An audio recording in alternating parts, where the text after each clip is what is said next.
is to ensure a funding stream that continues the ability for each school to exchange faculty, to exchange students, and to do some of the collaborative academic activities which are envisioned through this agreement. Western Galilee College can be home away from home for the American students. Mm-hmm. So this is one part. On the other hand, once you start research, students are involved in it. There's no way that students are not going to get involved in research as assistants, as subjects, and so on. The relationships that we are building now among the faculty will translate into new opportunities for our students. As we mentioned, we've already had 6 students from Westminster, yourself included, go over to Western Galilee, go over to Israel for a number of different projects. There are travel courses that can be offered. There are study abroad opportunities that can be offered through this. We just think that this opens up a brand new and very, very exciting opportunity for our students in a part of the world, I might add, that's extremely dynamic. Once we slip a little bit into politics and the dynamics of the area, you have to realize that the college has, I think 37% of the students are not Jewish. And in the region you have almost a majority of non-Jews. The whole situation sometimes is very tense because of the geopolitical situation. Mm-hmm. And we have succeeded in creating an island of sanity in a crazy stormy ocean of political conflicts and what have you. And it's very important for us to emphasize it. Arab students and Jewish students are studying together.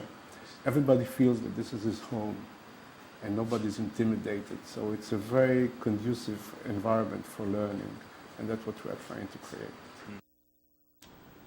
Westminster has announced its Celebrity Series lineup for the fast-approaching season. The County Line's Ashley Durham has more.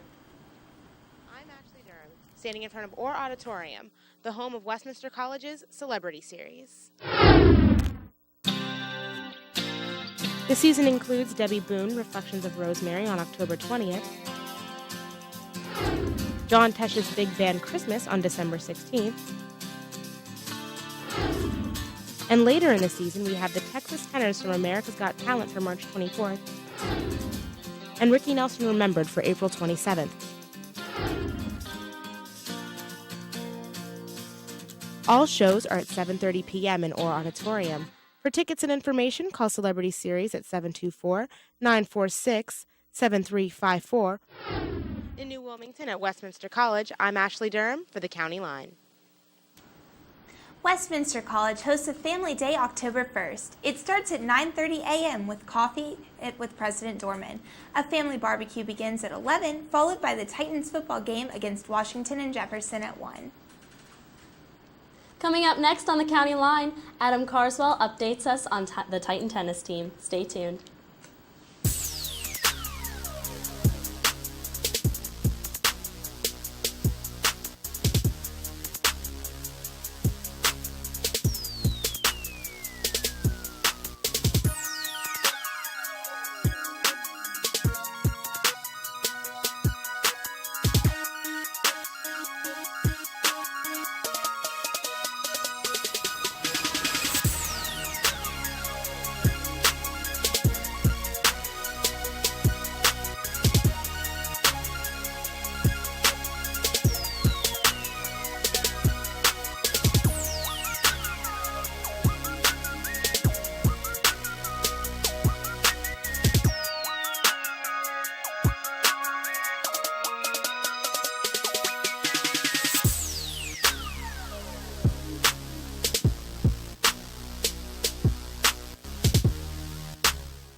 Hi, welcome to Titan Town Sports. I'm Adam Carswell.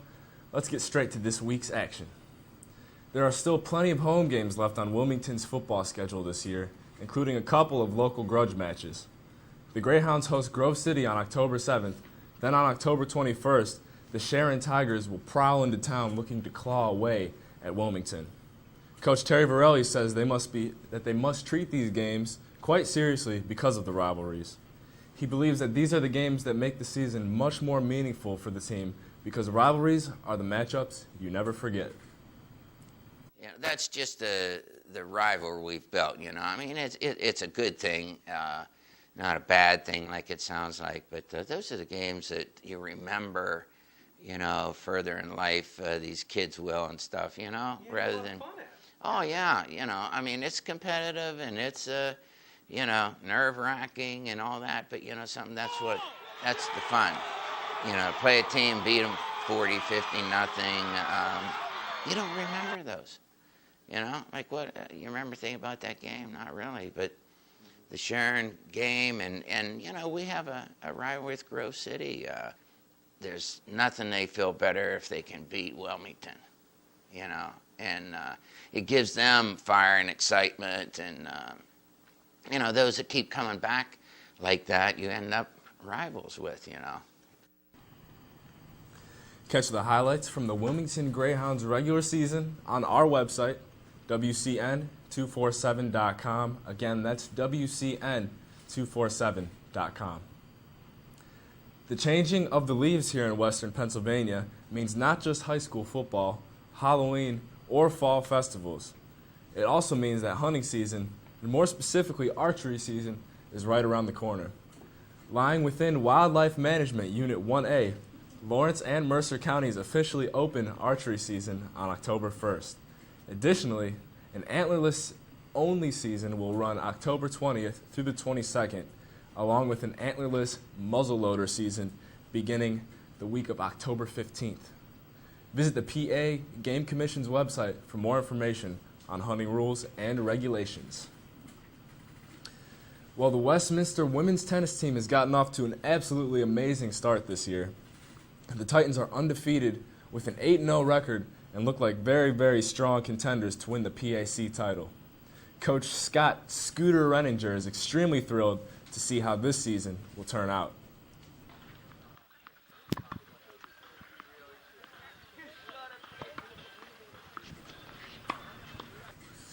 Well, that's your Titantown sports for the week.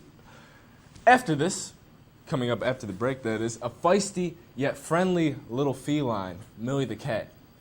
For Titantown Sports, I'm Adam Carswell.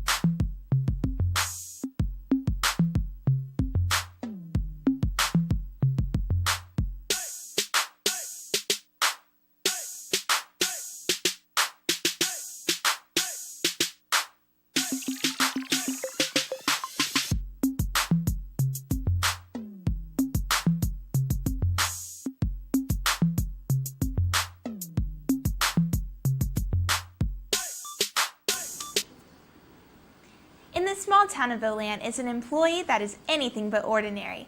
Millie takes her job very seriously. If you can catch up with her while she is working, consider yourself lucky. The County Line's Ashley Bishop traveled to Olean to catch up with Millie the Mill Cat.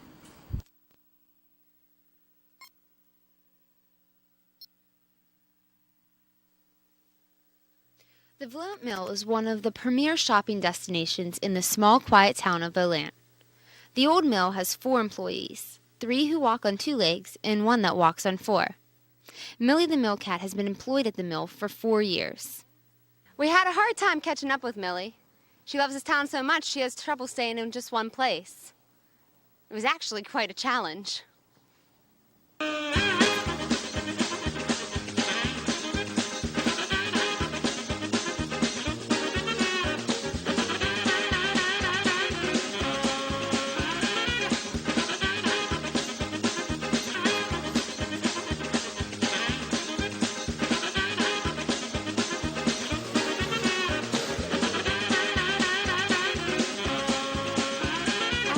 Up with Millie, we learned a lot about her and followed her while she worked. The mill adopted Millie to take care of the mill's vermin problem. Is very friendly to people, and she works the night shift here and I work the day shift, so we work as a team. Millie lives in and outside of the mill and takes her job very seriously. She catches birds, mice, rats, moles, chipmunks, and she has brought me a rabbit the size of herself. Besides catching vermin, Millie is also the town's mascot. Millie can be found inside or outside of the mill, laying around or greeting customers. Millie, where were you hiding? Millie is beloved by many. Oh, how sweet. I mean, we have people come maybe a couple times a year, maybe every month. They're like, where's Millie? You know, they want to find Millie to pet her and play with her. So people do look for Millie when they come to town. She's just a wonderful asset, I think, to the town. People worship her. They come in and ask for her. They come to find her. And one guy told me, he says, I come up on special days for two things, to greet the cat and to get Amish donuts.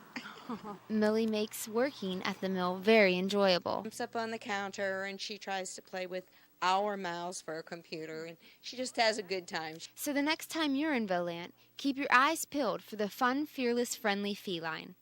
I'm Ashley Bishop for the County Line. The historic Volant Mill will celebrate its bicentennial next year. Originally built in 1812, the town of Volant was constructed around the mill. The mill has managed to keep its old world charm with the rest of the town. As the mill celebrates its 200th birthday, we wish that it continues to be a pocket of early and unique Pennsylvania history. Ever wonder what happens behind the scenes of one of the country's largest candy distributors? The County Line's Brittany Grego takes us to the sweet spot inside the Here's Howe Candy Factory in Grove City. For 80 years, the George J. Howe Company, based in Grove City, PA, has distributed coffee, nuts, and candy all over the country.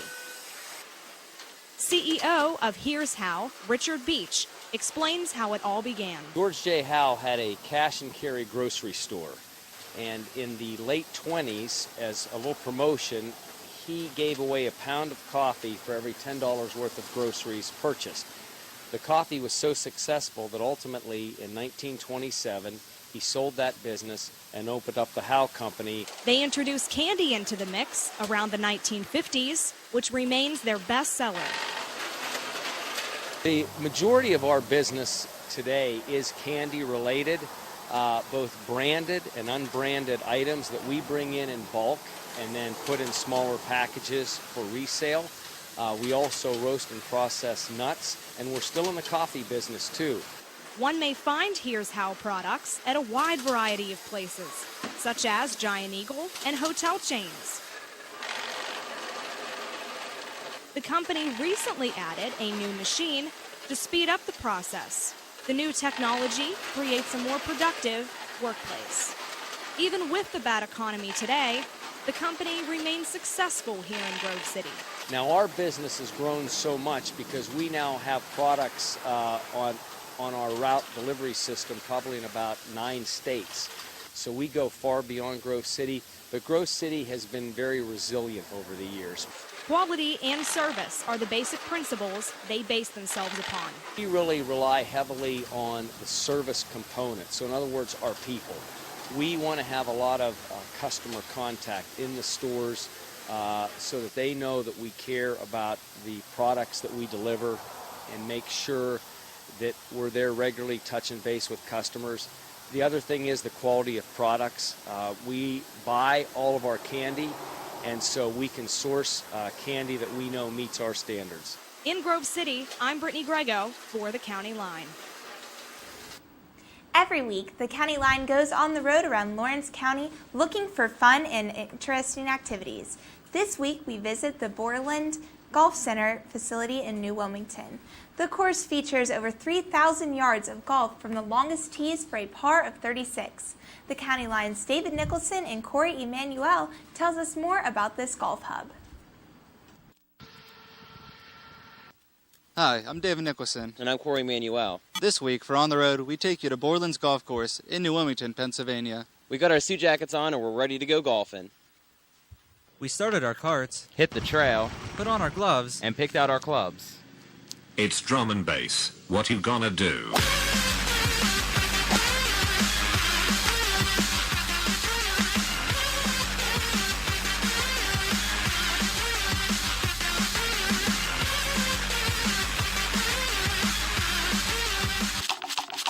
So, we're halfway through now. I'm not doing so good. Neither is Dave. I don't know. I think we should just go home. but we decided to give it another stroke.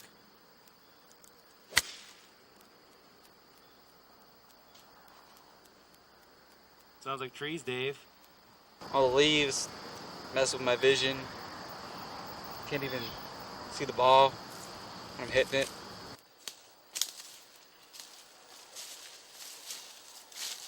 Well, I didn't find my ball, but found these. Even when we bunkered down, it was to no avail. We headed to the pro shop to see if it was our equipment that was giving us problems. This family-run golf course that is open year-round has everything any golfer could need. Built in 1959, the par 3 is perfect for beginners or someone working on their short game, while the back 9 can prove to be much more difficult. With competitive prices, Borland's golf course is a real hole-in-one. I'm Corey Manuel. And I'm David Nicholson for On the Road. New Wilmington Borough Council has set the trick-or-treater hours for this Halloween season. The tradition of daylight trick-or-treating will continue this year.